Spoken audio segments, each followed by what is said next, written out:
भाजपा के 2 दिवसीय अभ्यास वर्ग में मध्य प्रदेश शासन के मंत्रियों ने बाबा महाकाल के दर्शन किए। प्रदेश के गृह मंत्री नरोत्तम मिश्रा ने बाबा महाकाल का आशीर्वाद लिया। एयर मीडिया से चर्चा कर कहा कि प्रदेश में सुख समृद्धि व शांति बनी रहे, सबका कल्याण हो, साथ ही पश्चिम बंगाल में भाजपा की सरकार बने। कोई भी व्यक्ति परिपूर्ण नहीं होता है, जीवन भर सबको विद्यार्थी रहना है, सबको अभ्यास की जरूरत होती है। मैं भी संपूर्ण नहीं हूँ। बदले हुए परिवेश, टेक्नोलॉजी का ज्ञान अर्जित करने के लिए यह शिविर है। दिग्विजय के ट्वीट और राहुल गांधी के बयान हम दो हमारे दो पर निशाना साधते हुए कहा कि दिग्विजय ने जो ट्वीट किया, युवाओं को जनता की ओर जाना चाहिए, उसमें यह भी है, ये तो जनता की जगह इटली चले जाते हैं बार बार, वे कभी भी पूर्ण नहीं हो सकते, मैन्युफैक्चरिंग डिफेक्ट है। पत्थरबाजी की घटना को लेकर कहा कि मैंने पहले भी कहा है, जिस घर से पत्थर आए हैं उसी के घर के ईंटें निकाली जाएंगे। समाज की, राष्ट्र की संपत्ति को किसी को नुकसान पहुंचाने का अधिकार नहीं है। बाबा का आशीर्वाद लिया। मध्य प्रदेश में सुख समृद्धि शांति रहे, पश्चिम बंगाल में भाजपा की सरकार बन जाए, सब सुखी हो, सब निरोगी हो, सबका कल्याण। जहां तक कार्यक्रम की बात है, मनुष्य को जीवन भर विद्यार्थी रहना चाहिए। संपूर्ण कभी नहीं होता कोई व्यक्ति, जैसे मैं नहीं हूं। बदले हुए परिवेश में पूरा ज्ञान अर्जित करने के लिए अगर व्यक्ति को लगता है कि कोई कमी रह गई है तो उसके लिए अभ्यास वर्ग जरूरी है।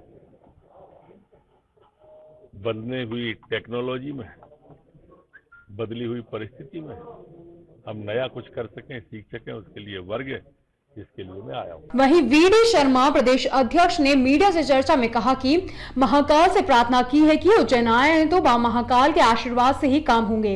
मैं आज जहां तक पहुंचा हूं, बाबा महाकाल का आशीर्वाद है। आशीर्वाद में सभी वर्ग के लोग हैं। बाबा से प्रार्थना है सबको शक्ति प्रदान करें। और अगर उज्जैन आए हैं तो बाबा महाकाल के आशीर्वाद लेकर के काम प्रारंभ होता है। और मेरे जीवन में तो मैं तो जहाँ भी पहुँचा हूँ, बाबा महाकाल का आशीर्वाद यहीं से मेरा प्रारंभ हुआ। इसलिए आज यहाँ सभी विधायकों का वर्ग है, सभी प्रदेश के पदाधिकारी हैं, सभी लोग आज भारतीय जनता पार्टी का नेतृत्व यहाँ पर है। महाकाल से प्रार्थना है कि हम सबको शक्ति प्रदान करें और हम अच्छा काम कर सकें। वहीं आकाश विजय वर्गीय ने बाबा के दर्शन कर महापौर उम्मीदवार संजय शुक्ल व राहुल गांधी पर निशाना साधते हुए कहा कि आज जो भी कुछ है हम बाबा के आशीर्वाद से ही हैं, आगे भी बाबा का आशीर्वाद बना रहे। प्रार्थना करने आया हूं। प्रशिक्षण वर्ग को लेकर मैं बहुत उत्सुक हूं। पार्टी के लीडर और बड़े नेता हमें बताएंगे किस प्रकार का आचरण रखना चाहिए हमें। महापौर पद के उम्मीदवार संजय शुक्ल ने कहा 2 से 2.5 लाख वोटों से हारेंगे। राहुल गांधी को लेकर भी कहा कि वे बहुत बड़े फेलियर हैं, उनकी बातों को कोई भी गंभीरता से नहीं लेता है। उज्जैन जब भी आते हैं सर्वप्रथम महाकाल भगवान का आशीर्वाद लेते ही हैं।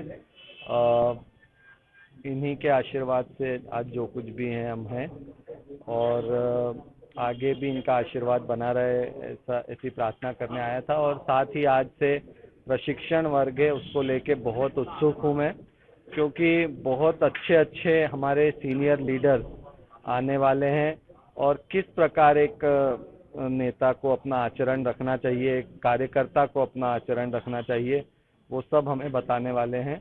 मैं बहुत उम्मीद से आया हूं कि बहुत सारी चीज़ें सीखने को मिलेगी जो आगे भविष्य में बहुत जन सेवा में काम में आएगी। वहीं गोपाल भार्गव ने कहा कि उज्जैन को आए बाबा के दर्शन ना करे तो मैं मानता हूं इससे बड़ा दुर्भाग्य उसका नहीं हो सकता। अधिकारियों के तबादले उनके उपयोगिता व कार्यक्षमता के आधार पर किए जाते हैं। राहुल गांधी पर कहा कि वे खुद के बारे में कुछ नहीं कह सकते तो मैं क्या कहूँ। नहीं, कार्य समिति की बैठक नहीं है, इसमें सभी लोग हैं, विधायक भी हैं, सांसद भी हैं, पार्टी के पदाधिकारी भी हैं, अन्य लोग भी हैं। क्या स्वरूप होगा इसके बारे में हमारे संगठन के पदाधिकारी, अध्यक्ष जी बता सकते हैं। अभी आएंगे वो शायद बताएंगे। महाकाल मंदिर दर्शन किए, सब थोड़ा कुछ बता दें। हाँ, भगवान के दर्शन किए। उज्जैन में कोई आए भगवान के दर्शन नहीं करे तो मैं मान के चलता हूँ कि इससे बड़ा दुर्भाग्य उसके जीवन में कोई नहीं हो सकता।